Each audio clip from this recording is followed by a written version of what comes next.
झारखंड एक ऐसा राज्य है जिसने कला के क्षेत्र में बड़ा नाम रोशन किया है। यहाँ के लोकल आर्टिस्ट बॉलीवुड फिल्मों में भी काम करते रहे हैं। झारखंड के लोकेशन में फिल्मों की शूटिंग भी हो रही है। 5 अप्रैल को सिनेमाघरों में रिलीज होने जा रही है। Hindi feature film the lost girl का भी रांची कनेक्शन है और वह इस तरह की फिल्म के संगीतकार विवेक अस्थाना रांची के ही रहने वाले हैं। विवेक अस्थाना सहित रांची से जुड़े सभी कलाकारों के लिए यह बड़े गर्व और खुशी की बात है कि रांची पुत्र ने बॉलीवुड में अपनी सफलता का परचम लहराया है। उन्हें कई प्रतिष्ठित पुरस्कारों से भी सम्मानित किया गया है।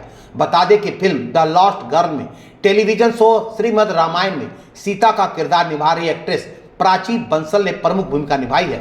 लेखक, निर्देशक और निर्माता आदित्य रानोलिया की सच्ची घटनाओं पर आधारित इस फिल्म द लॉस्ट गर्ल का ट्रेलर और गाने जब से रिलीज हुए हैं, दर्शकों की काफी अच्छी रिस्पांस मिल रही है और लोग फिल्म को बड़े पर्दे पर देखने के लिए उत्साहित हैं। एडमेक इंडिया मीडिया, AR फिल्म्स और AR स्टूडियोज द्वारा निर्मित फिल्म द लॉस्ट गर्ल का म्यूजिक पैनोरमा म्यूजिक कंपनी द्वारा रिलीज किया गया है, जिसके गाने बहुत पसंद किए जा रहे हैं। पैनोरमा स्टूडियो इंटरनेशनल द्वारा फिल्म को देश भर के सिनेमाघरों में 5 अप्रैल 2024 को रिलीज किया जा रहा है। फिल्म के मुख्य पात्रा सुहानी का किरदार प्राची बंसल ने अदा किया है, जो 1984 के भीषण सिख दंगों में अपने माँ बाप से बिछड़ जाती है। भूखे प्यासे कई दिनों तक फुटपाथ पर रहती है। 15 साल की कठिन संघर्ष के बाद वह अपने माँ बाप का पता लगाती है। वह पूरे समाज के लिए एक प्रेरणा बनती है। द लॉस्ट गर्ल समाज में महिला सशक्तिकरण के जज्बात को बढ़ाने का संदेश देती है।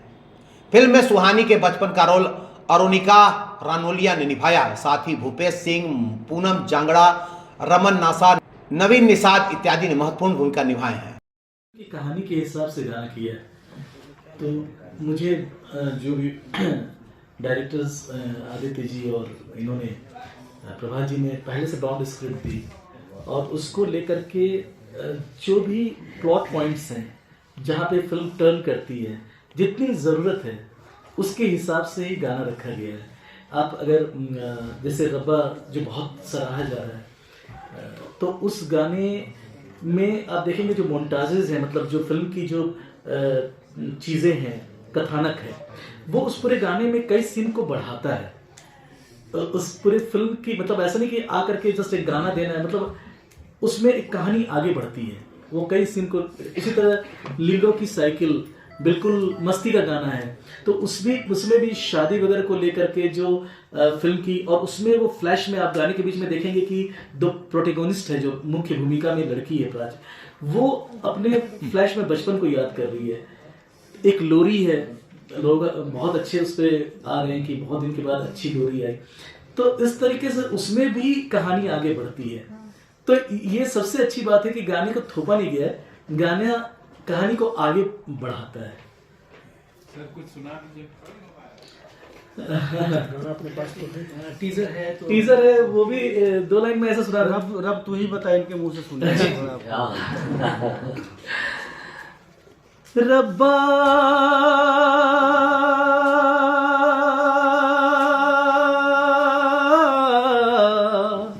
मेरे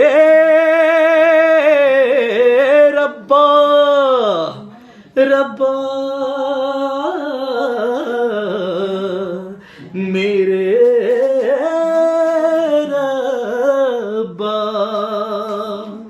रब तू ही बता मेरी राह का पता, रब तू ही बता मेरी राह का पता, रब तू ही बता मेरी राह का पता, रब तू ही बता मेरी राह का पता। अब राह का पता देखने के लिए आपको फिल्म देखने को क्या जैसे हमारे डायरेक्टर साहब ने बताया, फिल्म एक लड़की के बारे में है जो गंगा से पीड़ित थी, उसकी कहानी। उसमें मैं जो किरदार कर रहा हूँ, एक उसके पिता की जो उसको पालते हैं होने के बाद, ये किरदार मैंने प्ले किया है। आपको कितना मतलब कि जो किरदार में कितनी तकलीफ मतलब कि दिक्कतें आई है या फिर कितना मज़ा आया है इस किरदार को करने में? ये दिक्कतें तो खैर जैसे मैं एक मेन दिक्कत ये था कि मैं बिहार का रहने वाला हूँ, हरियाणा में प्ले कर रहा हूँ, तो लैंग्वेज को लेकर के जो एक मेन दिक्कत आती है, जिसे मैंने कोशिश करके अच्छा करने की कोशिश की है। और दिक्कत है कि एज प्ले किया है, जिस एज का मैं हूँ नहीं, वो एज उसमें दिखाने की कोशिश की गई है। तो उसमें जो दिक्कत मतलब दिक्कत क्या है कि एक एक्टर के लिए तो चैलेंज होता ही है, लेकिन हम कोशिश करते हैं कि उसे अभ्यास करके उस चीज़ को अच्छे से कर पाएँ। वो कोशिश की है इसमें, आप लोग जब देखेंगे तो बताएंगे। जैसे फिल्म का नाम है मतलब यह है कि जो छोटी बच्ची के साथ, क्योंकि जो छोटी बच्ची इस रोल को प्ले कर रही है, अगर वो इनोसेंस, बच्चे तो इनोसेंस होते हैं, उनके लिए एक्टिंग वो सोचते नहीं है, मतलब उनके लिए मतलब ये नहीं होता कि डर लग रहा है चाहिए, वो जो करती हैं वो रियल करती है, मतलब वो जो कर रहे हैं वो बहुत अच्छा, उनके लिए बहुत सहज होता है। हम लोगों के लिए वो थोड़ा सोच समझ के जब करने की कोशिश करते हैं और उसको सहज बनाने की कोशिश करते हैं, वो हमारे लिए दिक्कत की बात आती है, लेकिन वो करते हैं। बच्चों के लिए तो आसान हो जाता है, कई चीज़ें आसान हो जाती है, क्योंकि वो उनके लिए ज़्यादा ये नहीं होता, और जो वो करती हैं वो लगने लगती हैं तुरंत। शूटिंग के दरमियान सबसे इंटरेस्टिंग पॉइंट कौन सा लगा, कौन सा इंटरेस्टिंग सीन कौन सा लगा?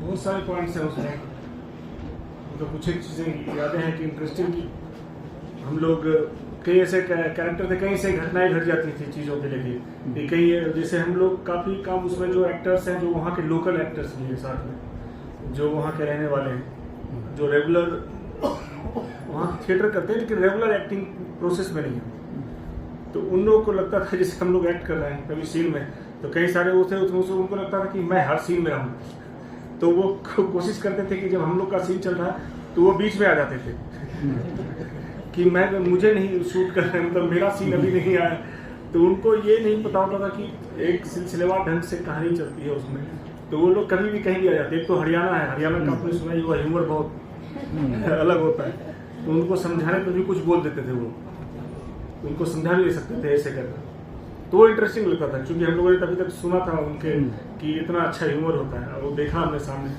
बहुत ही गजब। बेसिकली दिल्ली टू हरियाणा, मतलब उसके बीच की कहानी है, मतलब उसके कहानी बीच की, तो दिल्ली से निकल के कहानी हरियाणा आती है, हरियाणा से ये कहानी उन दो। झारखंड बिहार से रहे हैं सर, आपका लगाव भी रहा है। एक सवाल ये है कि बॉलीवुड में जो बच्चे यहाँ से जाते हैं उनके लिए राह कितनी मुश्किल है और कैसे आसान है?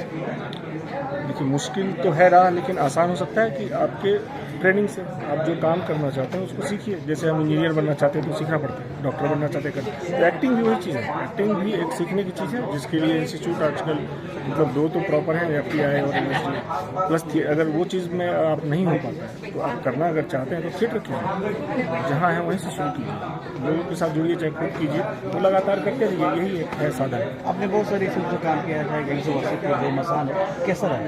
बहुत अच्छा लगा, मैं तो मसान में बहुत अच्छा लगा।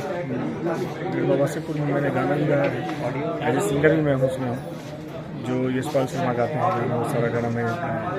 एक आखिरी सवाल है सर, झारखंड में टैलेंट की कमी नहीं है, लेकिन देखा जाता है कि जो एक्टर्स हैं चाहे नागपुरी हो तो आते हैं आगे, लेकिन कुछ दिनों के बाद वो पीछे हो जाते हैं, ऐसा क्यों? ऐसा क्यों होता है? देखिए ये तो पर्सनल सवाल है, क्योंकि चीज़ें मतलब चमक धमक कुछ दिन रहती है, इसके बाद फिर बैकडोर इसलिए क्योंकि वो सस्टेन नहीं कर पाते हैं।